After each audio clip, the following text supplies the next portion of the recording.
Difficulty in video games is something that comes up every now and again. A new game is released and you hear people talk about it as, yeah, it's pretty easy, or no, dude, it's so hard. It's something we all like to share. Some people like to play games to relax and go on adventures, some like to be challenged a bit, and some like to conquer the games they play at the hardest difficulty. In the old days of arcade games, it wasn't about beating the game, as there wasn't anything to beat. Games like Pac-Man, Donkey Kong Jr., Donkey Kong 3, any pinball game. These games got harder the longer you played them for, and the objective of these games was to survive for the longest amount of time, ending with the highest score, which would grant you the respect of the lads and mad bitches. Moving away from these relics, we get to some newer relics. NES games had to change up the formula since you couldn't make people insert money from the comfort of their own homes. Oh man, come on, just one more game. Instead of trying to beat the high score, which I still think you could do for some reason, games now got progressively harder the longer you play them for, until you got to the last level or mission. But they didn't start at this level.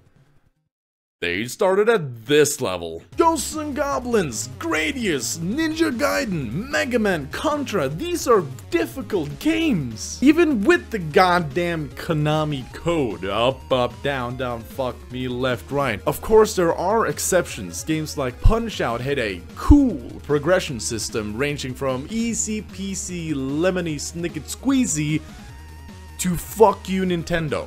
What the fuck? They made games super goddamn difficult, so people had to play them for a long time, even though the games themselves aren't all that long, but they are beatable.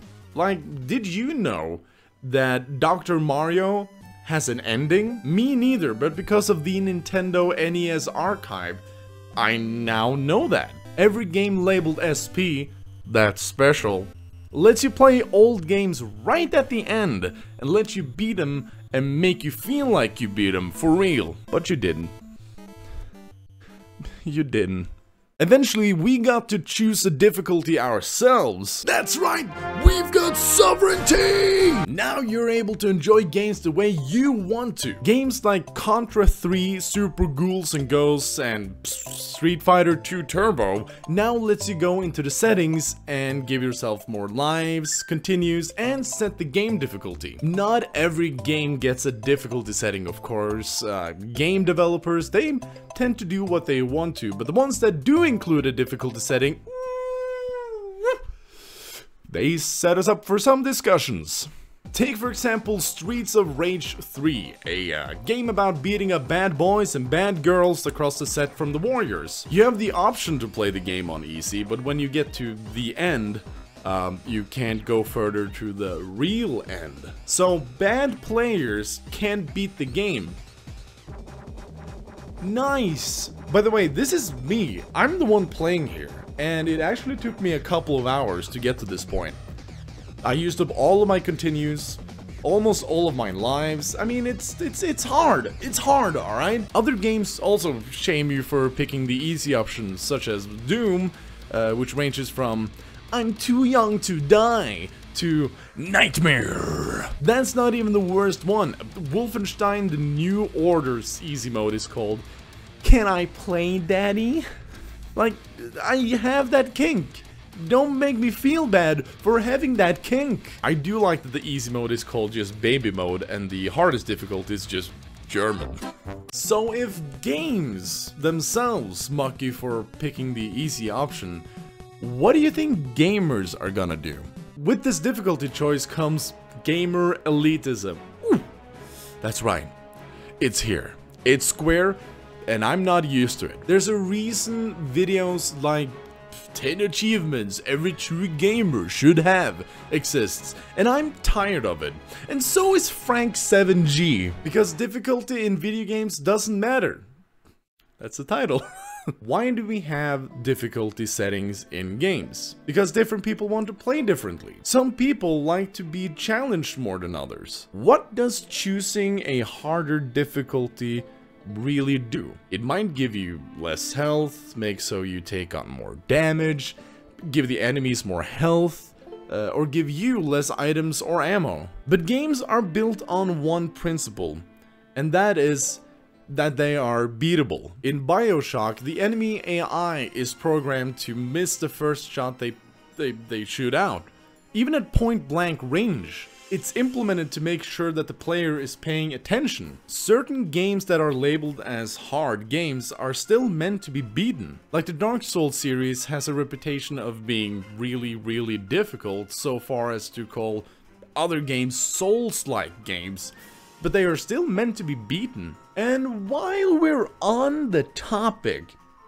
what is a hard game? I mentioned the Dark Souls series, but they are certainly not alone. Games like Cuphead and Sadest are known difficult games, and these games are difficult for the usual reasons. They either have a lot of projectiles on screen at once, a one-hit system, limited health, difficult platforming, and so on. Super Meat Boy could also be lopped in with all of these games. But is that the only things that make a game hard? No, you silly goose! Another element I'd like to add is annoying controls. There are multiple games famous for being difficult without ever having to beat one enemy. Jump King, Getting Over It, Golfing Over It, Pogo Stock, Surgeon Simulator all have annoying controls. They're difficult games to beat because they're difficult to play. You can't choose the difficulty, they're just hard. Can you now really compare playing Call of Duty on veteran mode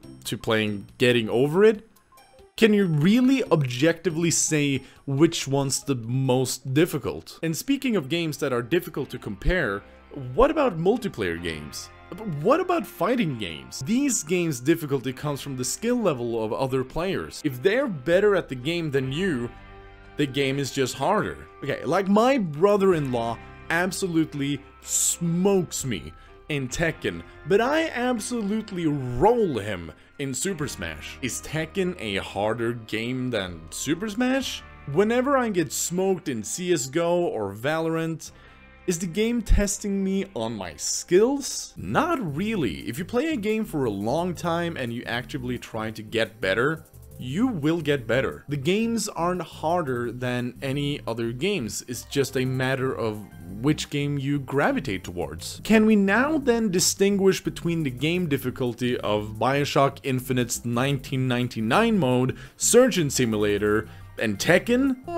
What about strategy games like Civilization, card games like Yu-Gi-Oh, puzzle games like Portal? These games require you to use your noggin at all times, and for the big old dum-dums like me, they might be harder to beat than Jump King or Celeste. At what point does the conversation of video game difficulty simply become meaningless? Video game difficulty is something gamers like to brag about. Some people only playing games on the hardest difficulty is like a badge of honor. They've beaten a game, they've done a difficult task, and maybe even gotten a trophy or some kind of reward for doing so. And it's true that they should get a reward for doing such a difficult task, and it's definitely praiseworthy. But should people that choose not to do that be shunned? Of course not. Everyone plays games differently, and different games sometimes call for different difficulty settings. I mostly play games on easy or normal, but I thoroughly enjoy breezing through games, being somewhat challenged and feeling powerful. I personally hate sneaking and planning my routes so that I survive until the next level. And some people like that. I don't. We're just different. I like easy games, bro. With that said, I have also beaten Jump King in under 15 minutes. A game notorious for being difficult. I struggled with Darkwing Duck for the NES for the longest time. It's personal, please do not ask. But after I beat it, I became obsessed with getting better at it. I even started speedrunning it for a little while. I've beaten Cuphead, Sadest, VVVVVV, Super Meat Boy, and I'm not a real gamer because I beat Bioshock Infinite on easy mode. Go fuck yourself.